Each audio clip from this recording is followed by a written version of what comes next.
whether you want to do that now or before we wrap up the stream, I can go through those. Go ahead and do it right now, because let's get it out while we can before it collapses. So I wrote down 4 points in which essentially deconstructionism fails at its ultimate goals. Number one, we've kind of already hinted at, but the failure to acknowledge a text specificity. So by treating text as primarily sites of linguistic play, deconstruction can fail to engage with specific religious, moral, and theological claims that biblical texts make. And this undermines the possibility of understanding the text as a coherent expression of faith and tradition. Because as you said, it's constantly breaking things down into smaller and smaller bits. And therefore, they never even approach a comprehensive understanding of a larger meta arc because they reject them. Right. And then number two is the reduction of personal and ideological biases, which we've already mentioned. But because deconstruction allows for multiple, often contradictory interpretations, it can enable individuals to reinterpret scripture in ways that align with their contemporary biases. This is particularly problematic in religious contexts where the text is intended to convey a specific teaching of truth rather than a canvas for endless reinterpretation. And then number three is undermining communal and traditional readings, is that deconstruction often dismisses interpretive traditions and communal understandings that have been built around biblical texts. This can be seen as a form of intellectual colonialism, to use their language, imposing modern individualistic interpretive frameworks onto ancient texts that were meant to be understood within a communal and traditional context. So that's a great point that, by the way, applies not just to these people, but to every Protestant. Right. Trying to use their jargon, throw it right back at them. Intellectual colonialism. No, that's great. That was funny. And then the fourth one is inadequacy for theological engagement. For religious communities, the primary goal of engaging with scripture is theological understanding and spiritual growth. Deconstruction's focus on deconstruction meaning often does not align with these goals whatsoever, leading to a disconnect between deconstructive readings of the Bible and faith-based approaches to scripture. So yeah, that's a great point. In fact, I might just retitle the stream "Deconstructing Deconstructionism." That's a perfect title. AC $10. Hegel, Boyarin, Hurtado, Bauckham, the same scholarship game that shows Hellenic philosophy was already in use at the exegesis of the Old Testament hundreds of years before Christ. Philosophy and Maccabees and wisdom text of the Old Testament. Yeah, I actually wrote an essay 10 years ago before I'd even read Hegel, Boyarin, or any of these people, Boyarin. Or any of the Jewish scholars talking about this, was about wisdom in the Old Testament, because I was arguing against EMJ. So EMJ has an incorrect idea that John the Apostle in John 1 is using logos in the same sense as Stoics and other Greek philosophers. Right. No, he's pulling from the Hebrew wisdom tradition of the personification of wisdom in the wisdom text. That's where John's getting that. It's not getting it from pagan philosophers. Now, pagan philosophers might be groping in the dark for that, but no, you already have, with the translation of the Hebrew text into Greek, the Septuagint, this tradition. So it's exactly right. Mindhack, $5. Thank you so much, Mindhack. Appreciate that. Storm the Cat, $10. Or we already read that one. Poo Poo McGee, $5. Can you do a video? Can you do a video where Gavin Orland talks about a fallible collection of fallible books? Or have you seen it and quickly explain why it's false? I mean, I've been responding to that for 10 years on videos. So, I mean, it's just, again, they just recycle the same argument. Just watch any debate that I've had with the Protestants where I talk about how if you say that the whole collection is fallible, then it really doesn't do any good if you say that the books themselves are infallible. Because if I can start removing them, and that's exactly what Luther and higher critical scholarship did, the end result is where we are today with today's deconstructionism. Do you not see that, like, this sets the precedent that there's no normative authority in history in the church to say, okay, here's the canon, this is it, it's set, it's established. Now every individual Protestant can do his own personal research to figure out what he thinks the canon is. And since there's no living historical authority from the time of the apostles till now, that's all Protestants are united on this. No one can bind anybody else's conscience in Protestantism. That's the Protestant basics, right? No freedom of conscience, freedom of worship, freedom of private interpretation. Since nobody can excommunicate anybody, nobody can say anybody's wrong, you end up with this position of anybody can say, well, I prayed and studied a lot, and here's my New Testament canon. And who are you to say I'm wrong? You can't bind my conscience. That's what, Protestantism is built on.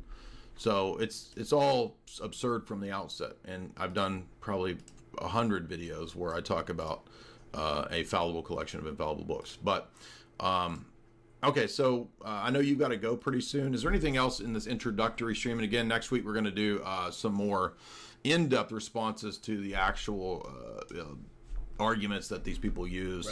Right. What else comes to mind? Any other things that we didn't hit on in this?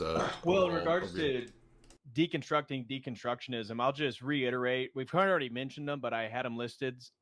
Regards to like the 6 main points in regards to even why academics criticize deconstruction, and I'm not going to reiterate why. We've already mentioned them, but again, the reaffirmation of authorial intent and historical context, the focus on canonical context and tradition, defense of coherent meaning. Again, the idea that these deconstructionists, they can't defend a coherent meaning because they reject any sort of overarching narrative that connects through history.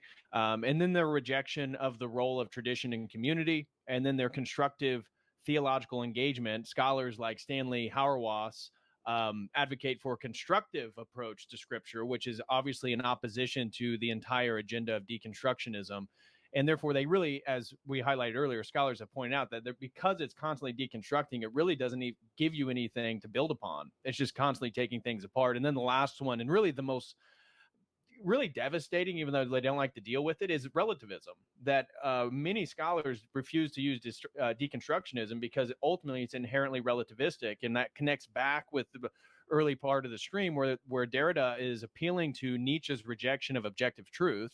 Therefore, like Foucault, everything is power structures regarding to the privileging of certain truths and knowledge.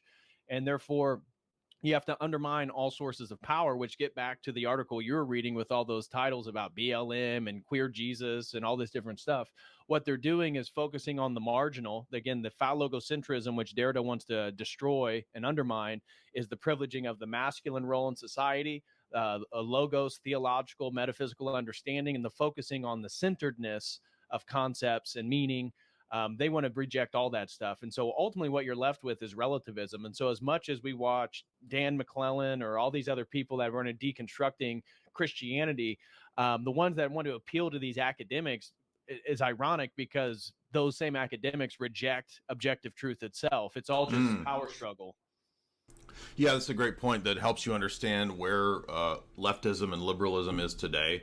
It is essentially capitulated into nothing to do with what you would think of like, traditional progressivism in America with the fight for like, EBT cards and a great society and all that LBJ era progressivism stuff. Nowadays, liberalism and leftism is 100% totally about, which is odd, Nietzschean power struggle.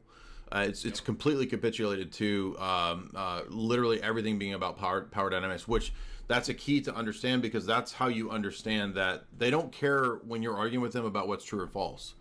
Every argument, every debate, every engagement is pure power dynamics. And so it's all about the display, the spectacle, and the dominance.